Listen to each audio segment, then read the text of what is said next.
जय हिंद दोस्तों। बहुत बहुत स्वागत है आपका फिर से एक नए एजुकेशनल वीडियो में। आज हम लोग टैली RP9 का 11th क्लास स्टार्ट कर रहे हैं, जिसमें वाउचर क्लास के बारे में जानने वाले हैं। दोस्तों, आप मेरे चैनल पे अगर नए हैं तो चैनल को ज़रूर सब्सक्राइब कर लें, क्योंकि इस तरह का एजुकेशनल वीडियो आपको हमेशा मिलता रहे। तो आइए दोस्तों, आज हम टैली RP9 का 11th क्लास में वाउचर क्लास, जो वाउचर टाइप के नाम से भी जानते हैं, आज उसके बारे में डिटेल्स जानते हैं कि एक्चुअली में होता क्या है, कैसे हम लोग उसे यूज़ करते हैं, कब उसका इस्तेमाल करते हैं हम लोग, इन सारी चीज़ों के बारे में डिटेल्स नॉलेज लेंगे। तो दोस्तों, अगर हम वाउचर क्लास यानी वाउचर टाइप्स के बारे में बता दें तो ये एक टैली का टॉपिक है, जिसमें हम लोग चेक से रिलेटेड एंट्री के लिए इसका इस्तेमाल करते हैं। फॉर एग्जांपल्स, हम कैश रिसिप्ट करते हैं या कैश पेमेंट करते हैं, जिसके दो तरीके होते हैं।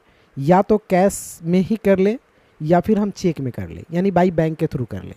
तो दो तरीके से हम ट्रांजेक्शन्स करते हैं, या तो कैश में करते हैं या बाई बैंक करते हैं।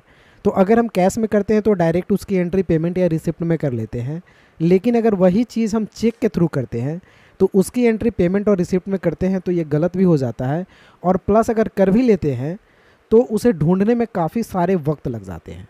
तो हम यहाँ पे एक नया वाउचर टाइप बनाएंगे, जिसमें हम चेक से रिलेटेड एंट्री करेंगे। फॉर एग्जांपल्स, हम आपको दो क्वेश्चंस दिखा रहे हैं। दोस्तों, ये जो स्क्रीन पे आपको क्वेश्चन दिख रहा है, ये दोनों सैलरी पेड ही किया जा रहा है, लेकिन एक पेमेंट कैश के थ्रू किया जा रहा है, जबकि एक पेमेंट आपका चेक के थ्रू किया जा रहा है।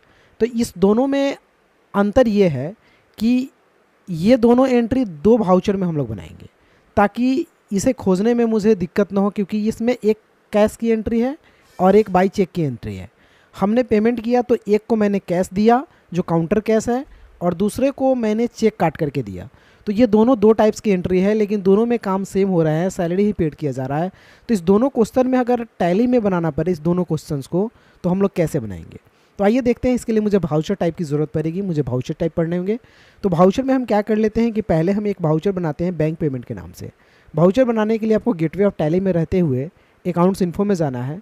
देन नीचे में एक वाउचर टाइप का ऑप्शन दिखेगा, वहाँ पे क्लिक करना है। फिर आपको क्रिएट का ऑप्शन दिखेगा, यहाँ पे क्लिक करना है, और यहाँ पे आपको एक बैंक पेमेंट का एक वाउचर बनाना है। दोस्तों, ये बैंक पेमेंट अंडर चला जाएगा पेमेंट में, तो हम इसे पेमेंट में डाल लेंगे। पेमेंट में डालने के बाद इंटर करेंगे, और इंटर करने के बाद इसे हम एक्सेप्ट कर लेते हैं, और कोई चेंजिंग मुझे नहीं करनी होती है। दोस्तों, ये बैंक पेमेंट की मुझे एक वाउचर बन गई। एक वाउचर मुझे बैंक रिसिप्ट की भी बनानी होती है, तो हम इसे भी बना लेते हैं। दोस्तों, ये बैंक रिसिप्ट की वाउचर अंडर रिसिप्ट में जाएगा, तो हम इसे लिस्ट ऑफ ग्रुप रिसिप्ट्स को सेलेक्ट कर लेते हैं। देन इंटर करके हम इसे एक्सेप्ट कर लेते हैं। तो ये दो वाउचर मैंने यहाँ पे ऑलरेडी बना लिया। अब हमें एस्केप से जाना है बैक जाने के बाद क्वेश्चंस को बनाने के लिए हमें जाना है यहाँ से अकाउंटिंग वाउचर में। कभी भी ट्रांजेक्शन्स करने के लिए हमें वाउचर में जाना होता है, तो हम अकाउंटिंग वाउचर में जाएंगे, इंटर करेंगे। इंटर करने के बाद अगर हम F5 प्रेस करते हैं कीबोर्ड का, तो जो पहले डायरेक्टली पेमेंट खुलता था वो पेमेंट अब नहीं खुल रहा है। यहाँ पे दो ऑप्शन दे रहे हैं, बैंक पेमेंट और पेमेंट का। तो अगर मुझे चेक के थ्रू पेमेंट करना है तो हम बैंक पेमेंट सेलेक्ट करेंगे। तो पहले हम पेमेंट की एंट्री कर लेते हैं, जिसमें सैलरी पेड है 50,000 रुपया। तो हम पहले पेमेंट को सेलेक्ट करते हैं और इसमें एक ट्रांजेक्शन्स करके देखते हैं। पेमेंट को सेलेक्ट किए, ऊपर में हम सैलरी डालें, तो सैलरी डालने के लिए अल्ट और सी बटन से मुझे लेज़र बनाना पड़ेगा, और यहाँ पे हम सैलरी का एक लेज़र बनाएंगे। ये लेज़र जाएगा इनडायरेक्ट एक्सपेंसेस में, क्योंकि सैलरी अगर हम पेड करते हैं तो ये मेरे लिए खर्चा होता है, तो हम इसे इनडायरेक्ट एक्सपेंसेस में डालते हुए एक्सेप्ट करेंगे। अमाउंट डालेंगे 50,000 रुपया। अब क्रेडिट में ये पैसा कैश हो रहा है, तो कैश की ट्रांजेक्शन्स में हम यहाँ पे कैश डालेंगे। कैश का लेज़र बाय डिफ़ॉल्ट बना होता है, इसलिए मैंने नहीं बनाया। और नायरेशन लिखेंगे BEING सैलरी पेड, इसे एक्सेप्ट कर लेते हैं। तो दोस्तों, ये पहला ट्रांजेक्शन तो सैलरी पेड का बन जाता है, लेकिन दूसरा ट्रांजेक्शन बाई चेक के थ्रू है, तो इसको हम लोग पेमेंट में नहीं बनाएंगे, इसको हम लोग बैंक पेमेंट में बनाएंगे। इसके लिए मुझे क्या करना होगा, फिर से F5 प्रेस करना होगा, बैंक पेमेंट को सेलेक्ट करना होगा, फिर इंटर करना होगा।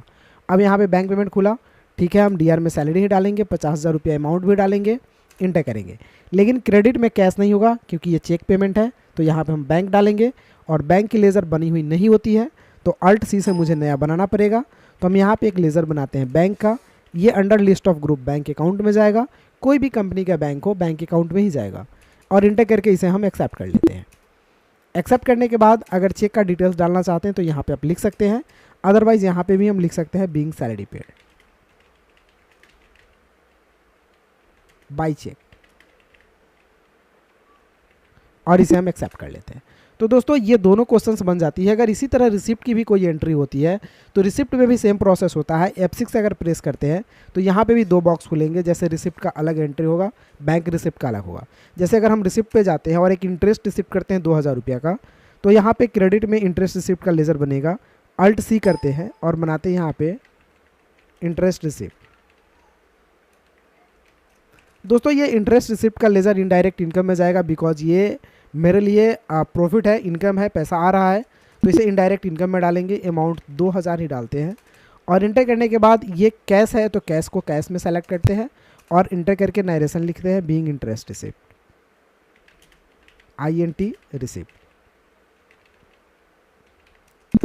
तो दोस्तों ये क्वेश्चन आपका कैश में ट्रांजेक्शन्स हो जाता है, लेकिन यही अगर चेक में हो तो फिर से मुझे F6 करना होता है, बैंक रिसिप्ट को सेलेक्ट करना होगा।